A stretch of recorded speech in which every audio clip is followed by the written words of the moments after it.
முருகனுக்கு கடைசி வரைக்கும் சொல்றது அப்படியே திருப்பி சொல்லுவோம். ஹிந்து என்று சொல்லுவோம். இன்னும் சத்தமா, ஹிந்து என்று சொல்லுவோம். தலை நிமிர்ந்து செல்லுவோம்.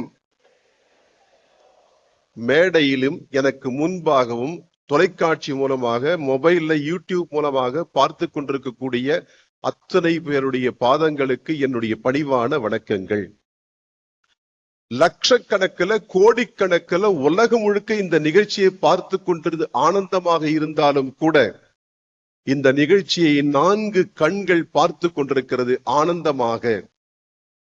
அந்த 4 கண்ணுகளுக்கு சொந்தமானவர் யார்? நமக்கு அத்தனை பேருக்கும் பரிச்சயமானவர்கள், மதுரைக்கு நெருக்கமானவர்கள். ஒன்று, நம் அத்தனை பேருக்கும் மிகவும் நேசத்துக்குரிய, நம்முடைய பாசத்திற்குரிய ராம கோபாலன்ஜி அவர்கள் இந்த கண்களை பார்த்து கொண்டிருக்கிறார். இரண்டாவது, மதுரையைச் சேர்ந்த திரு ராஜகோபாலன்ஜி அவர்கள் பார்த்து கொண்டிருக்கிறார்கள். என்ன காரணம்? இந்த 2 பேருமே இதே மதுரை மண்ணில் தன்னுடைய ரத்தத்தை சிந்தியவர்கள்.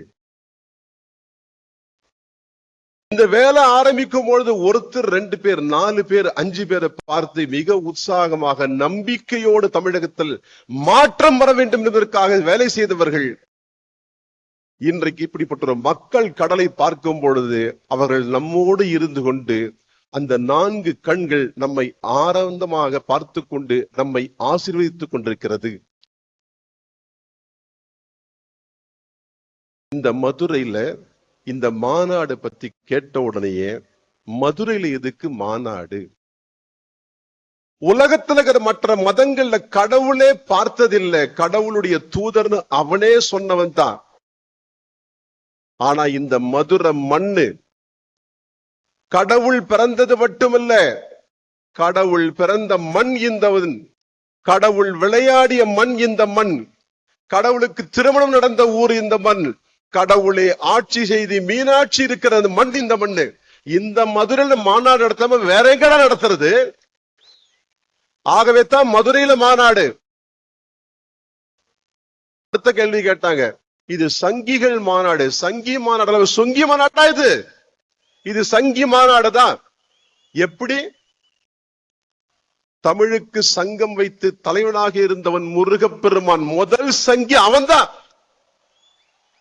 நாமெல்லாம் காலருக்கு தைரியமா சொல்ல, நாம சங்கிதான். நமக்கு முன்னோடி முருகப்பெருமான், அவங்க அப்பா சிவபெருமான், அவங்க மாமா விஷ்ணு, கிருஷ்ண, பார்வதி, அங்காளம்மா, பாண்டி, கருப்ப, அத்தனை பேரும் சங்கி கூட்டம் தான். அவங்களுக்கு கும்பிடுற நாமளும் சங்கிதான். ஆகவே இந்த மாநாடு சங்கிகள் கூட்டம் தான்ங்கிறத பெருமையாக சொல்லுவோம். நாம யாரும் சொங்கிகள் கிடையாதுங்கிறத தைரியமாக உறக்க சொல்லுவோம். நாமெல்லாம் 200 ரூபாய்க்கு வேலை இருந்தவங்க இல்ல, நாமெல்லாம் சங்கிகள்ங்கிறத தைரியமாக உறக்க சொல்லுவோம். கோர்ட்டு சொல்லுச்சு, இந்த மாநாட்டில் அரசியல் பேசக்கூடாது. அண்ணன் நயினார் நாகேந்திரன் நீங்க அடிச்சு விட்டார் பாருங்க மதுரை சோமு குரல்ல. எல்லாருக்கும் ஆச்சரியம், நயினார் அரசியல் பேசலையேன்னு. நானும் அரசியல் பேச போறதில்லை. எத்தனையோ பேர் சிவனை நோக்கி சவம் இருந்தாங்க. 2 பேர் வித்தியாசமானவர்கள். ஒன்று அகத்தியர், இன்னொன்று அடுத்த சொல்றேன். யாருதான் கடவுளை சாமி கும்பிட்டாங்களோ, இது 4 பேர் கோயிலுக்கு போறாங்க. கோவிலுக்கு போறவங்களா பக்திமான் கிடையாது.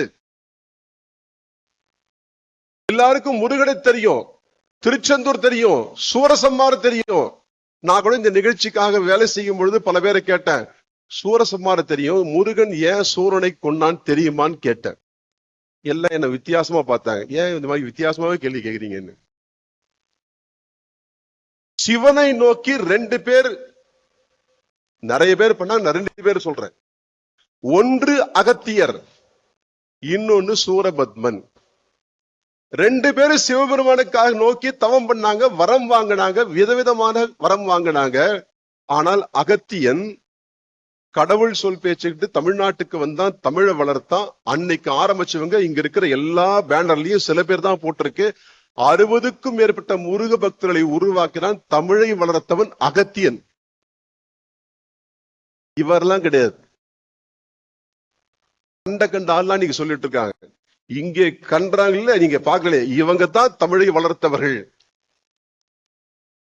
நேரம் இல்லாததால இடம் இல்லாததால சில பேனர் போடல. முருகனை பார்த்தவர்கள் தமிழ்நாட்டில் வந்து 70க்கும் மேற்பட்டவர்கள் முருகனை பார்த்தவர்கள் இருக்காங்க.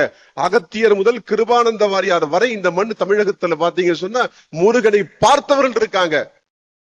உலகத்துல மற்ற மதங்கள கடவுளை பார்த்தவர்கள் யாரும் இல்லை. இது அகத்தியர். இன்னொருத்தனும் வந்தான், சிவனை நோக்கி தவம் பண்ணான். நான் தெளிவா சொல்றேன், அரசியல் பேசல, ஆன்மீகம் தான் பேசுறேன். சூரபத்மன் அவனும் சிவனை கும்பிட்டான், வரம் வாங்கினான். ஆனா அவனுக்கு ஆசை வந்தது. வரம் வந்த உடனே, ஆட்சி வந்த உடனே ஆட்சி பண்ணான். மனைவி, இணைவி, துணைவி எல்லாம் சேர்த்தான். நான் அரசியல் பேசல, எல்லாருக்கும் சேர்ந்து பல குழந்தை. நான் அரசியல் பேசல. ஊர்ல இருக்கிற சொத்துலாம் அள்ளி வழங்கினான், அரசியல் பேசல.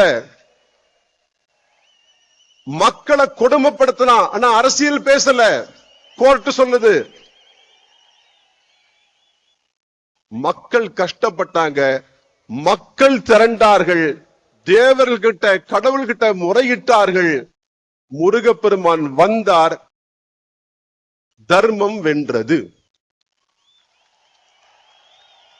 இந்த மாநாட்டு நோக்கம் மக்கள் சக்தி திரண்டால் இந்த நாட்டுக்கு தீர்வு. 4 பேர் சேர்ந்து கோயிலுக்கு போனா வீட்டுல இருக்கிற 4 பேரு தனித்தனியா சாமி கும்பிடுவாங்க. தமிழகத்துல இதான் பழக்கம். நாடு முழுக்க என்ன பழக்கம்? சேர்ந்து சாமி கும்பிடுவாங்க, சேர்ந்து ஸ்லோகம் சொல்லுவாங்க. அந்த தெருவுல அந்த கோவிலுக்கு ஒரு பிரச்சனைன்னு சொன்னா, மதத்துக்கு ஒரு பிரச்சனைனா, தர்மத்துக்கு ஒரு பிரச்சனை, உடனே தெரு ஒன்னா சேரும். நம்ம ஊர்ல நம்ம கோயில்ல பாத்தீங்க சொன்னா தனித்தனியா சாமி கும்பிடுவாங்க, தனித்தனியா இருப்பாங்க. இந்த மாநாட்டு நோக்கம், இந்த மாநாட்டுக்கு பிறகு அத்தனை பேருமே மாசத்துக்கு ஒரு முறையாவது கந்த சஷ்டி கவசத்தை சேர்ந்து சொல்லுவோம். ஒரு பேச்சு இல்ல. அதுக்காக இந்த நிகழ்ச்சியுடைய நிறைவாக மனிதரின் சிறப்புரை இல்ல, சிறப்புரை யாரு இன்னைக்கு? சஷ்டி கவசம். என்ன மழை வந்தாலும் கவலைப்படாதீங்க, நாமெல்லாம் சேர்ந்து இன்னைக்கு மழையில முருகனை நோக்கி சஷ்டி கவசம் சொல்ல போறோம். காரணம், மக்கள் சக்தியாக மாற வேண்டும். தமிழகத்தில் பக்தி இருக்கிறது, சக்தி வேண்டும். அதுக்காக சஷ்டி கவசம் சேர்ந்து சொல்ல போறோம். இந்த மாநாட்டுக்கு 2 பேர் ஏன் கூப்பிட்டீங்க?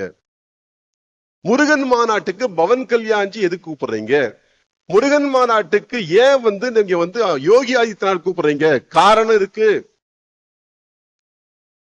பாரத நாட்டுல 2 பேர் தான் வித்தியாசமாக எங்களுக்கு கண்ணில் பட்டாங்க. ஒன்று பவன் கல்யாண்ஜி.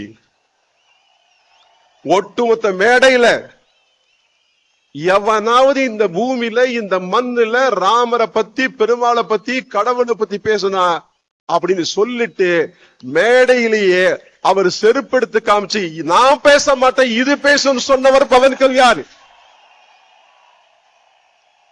தர்மத்துக்கு விரோதமாக யாராவது பேசினா பவன் கல்யாண் உதாரணம் நமக்கு.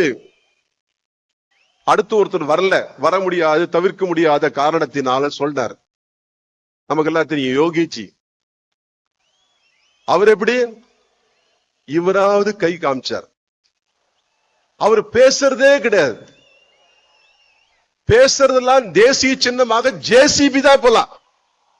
இந்த தேசத்துக்கு எதிராக, தர்மத்துக்கு எதிராக யார் பண்ணாலும் ஜேசிபி வேலை செய்யும். இந்த நாட்டுக்கு தேவை இப்படிப்பட்ட நபர்கள். ஒவ்வொரு பகுதியிலும், ஒவ்வொரு ஊரிலும், ஒவ்வொரு குடிசை பகுதியிலும், ஒவ்வொரு நகர பகுதியிலும் மக்கள் சேர்ந்து இருக்க வேண்டும், சேர்ந்து சஷ்டி கவசம் சொல்ல வேண்டும். இப்படிப்பட்ட மாற்றத்தை பார்க்க வேண்டும் என்பதற்காகத்தான் ராமகோபாலஞ்சியும் ராஜகோபாலஞ்சியும் வேலை செய்தார்கள்.